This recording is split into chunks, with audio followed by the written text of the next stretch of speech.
उधर आहान शांति से खड़ा मुस्कुरा रहा था। तुम्हें अभी भी गोली चलानी है? ये सुनकर अभिषेक कांपने लगा। उसने अपने घुटने के बल बैठते हुए और डरते हुए कहा, मुझे माफ कर दो, रहम करो मुझ पे। आहान का अभिषेक को माफ करने का इरादा बिल्कुल नहीं था। उसने नाव में सिर हिलाया और रॉकी से कहा, इसे अच्छे से सबक सिखा दो। जी young master. Sir please please मुझे माफ कर दीजिए सर, मुझसे बहुत बड़ी गलती हो गई। मेरे बड़े भाई राज चोपड़ा है, मुझे उनके खातिर ही माफ कर दो सर। रॉकी रुको मत, डू इट। अभिषेक को इतना दर्द हो रहा था कि उसका पूरा शरीर कांपने लगा था। तभी रजत में थोड़ी हलचल हुई। अभिषेक की ऐसी हालत देखकर उसने भागने की कोशिश की, पर आहान ने उसे पकड़ लिया। आहान ने रजत को रॉकी की तरफ धक्का देते हुए कहा, इसके साथ भी वही करो जो ये डिजर्व करता है। अपने मास्टर की बात मानते हुए रॉकी ने वही किया जो उसने अभिषेक के साथ किया। दर्द की वजह से रजत भी बेहोश हो चुका था। इतना हंगामा सुनकर वहां कुछ सिक्योरिटी गार्ड भागते हुए आए। अभिषेक की ऐसी हालत देखकर वो सब हैरान थे।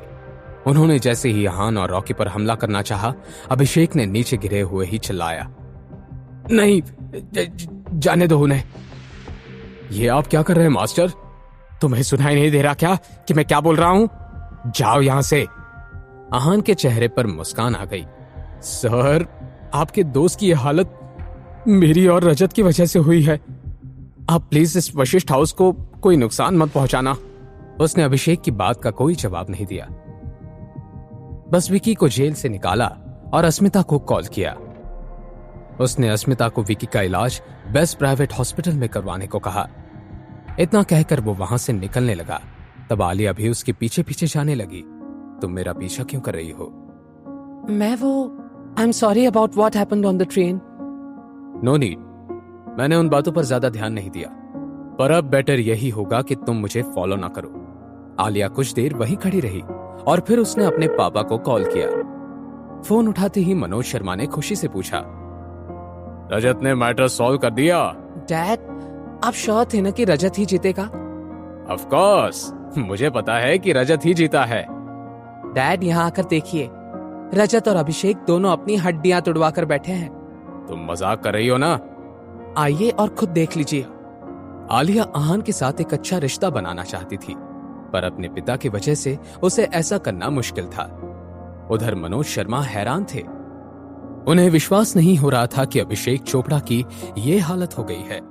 इधर अभिषेक परेशान था, क्योंकि आहान ने वशिष्ठ हाउस के बारे में साफ साफ कुछ नहीं कहा था। उसने तुरंत अपने भाई को कॉल किया और सारी बात बता दी। राज ने फोन रखते ही अपने गुरु से पूछा कि क्या जो मूव आहान ने किया वो कर सकते थे। ये मूव करना मुश्किल है, बहुत मुश्किल है। ऐसे सिर्फ और सिर्फ मार्शल आर्ट स्कॉलर ही कर सकता था। इसका मतलब ये हुआ कि वो एक स्कॉलर था और उसकी प्रैक्टिस किसी भी मार्शल आर्ट ट्रेनी से बहुत ज्यादा थी। जब आहान के बारे में सारी इंफॉर्मेशन आई, तब उन्हें पता चला कि आहान का पूरा नाम आहान रायजादा है और वो ही आगे जाकर रायजादा ग्रुप ऑफ इंडस्ट्रीज का मालिक बनेगा। ये सब देखकर राज ने आहान से मिलने का मन पक्का कर लिया था। वो आहान की होटल की तरफ गया, जहां वो सबसे पहले अस्मिता से मिला। हेलो डायरेक्टर अस्मिता। हेलो मिस्टर चोपड़ा, आप यहाँ कैसे? मैं यंग मास्टर से मिलने आया हूँ। क्या आप मुझे उनसे मिलवा सकती हैं? Young master? अब इस बारे में इतना मत सोचिए, मुझे सब पता है। आप मुझे यंग मास्टर से मिलवाएंगी ना? वो आराम कर रहे हैं, मैं पूछकर बताती हूँ। इतना बोलकर अस्मिता आहान के रूम की तरफ चली गई। उधर आहान अपने होटल रूम में आराम कर रहा था। इतने में दरवाजा नॉक हुआ और अस्मिता अंदर आई। Sorry to disturb you sir, आपसे मिलने मिस्टर राज चोपड़ा आए हैं। अंदर भेज दो उन्हें। अस्मिता ओके बोलकर वहां से चली गई। उसके जाने के कुछ देर बाद ही वहां राज आ गया। यंग मास्टर, बैठ जाइए। यंग मास्टर, मैं अपने छोटे भाई की तरफ से आपसे माफी मांगता हूँ। मुझे उम्मीद है आपका दिल बहुत बड़ा है और आप उसे माफ कर देंगे। मिस्टर चोपड़ा, मेरे और आपके भाई के बीच में जो कुछ भी हुआ था वो अब बीत चुका है। अब जब तक आपका भाई मेरे लिए कोई नई प्रॉब्लम नहीं क्रिएट करेगा, तब तक मैं उसे कुछ नहीं करूंगा। Don't worry. Thank you young master. मैं चाहता हूं कि आप वशिष्ठ हाउस के 30% के शेयर होल्डर बन जाएं। राज वशिष्ठ हाउस में हाईएस्ट 38% शेयर का स्टेक होल्डर था, पर अब उसमें से 30% शेयर वो आहान को देना चाहता था। तो दूसरी तरफ रजत चौधरी को हॉस्पिटल में इस हालत को देख इसके पेरेंट्स को बहुत गुस्सा आ रहा था। रजत की मां सुहासिनी चौधरी बहुत गुस्से में थी।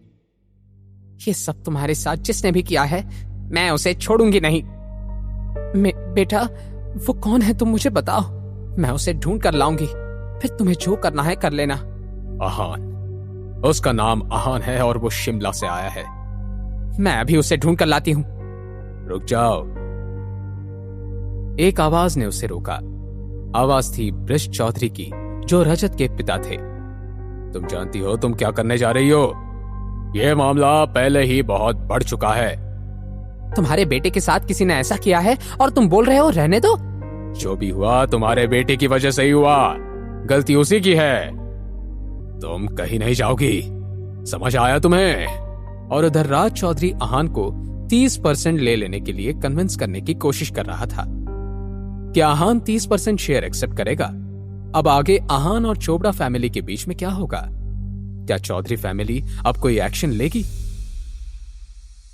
जानने के लिए देखिए अगला एपिसोड सिर्फ पॉकेट एफएम के यूट्यूब चैनल पर, और सीक्रेट अमीरजादा के सारे एपिसोड्स को सुनने के लिए डिस्क्रिप्शन में दी हुई लिंक से डाउनलोड कीजिए पॉकेट एफएम ऐप।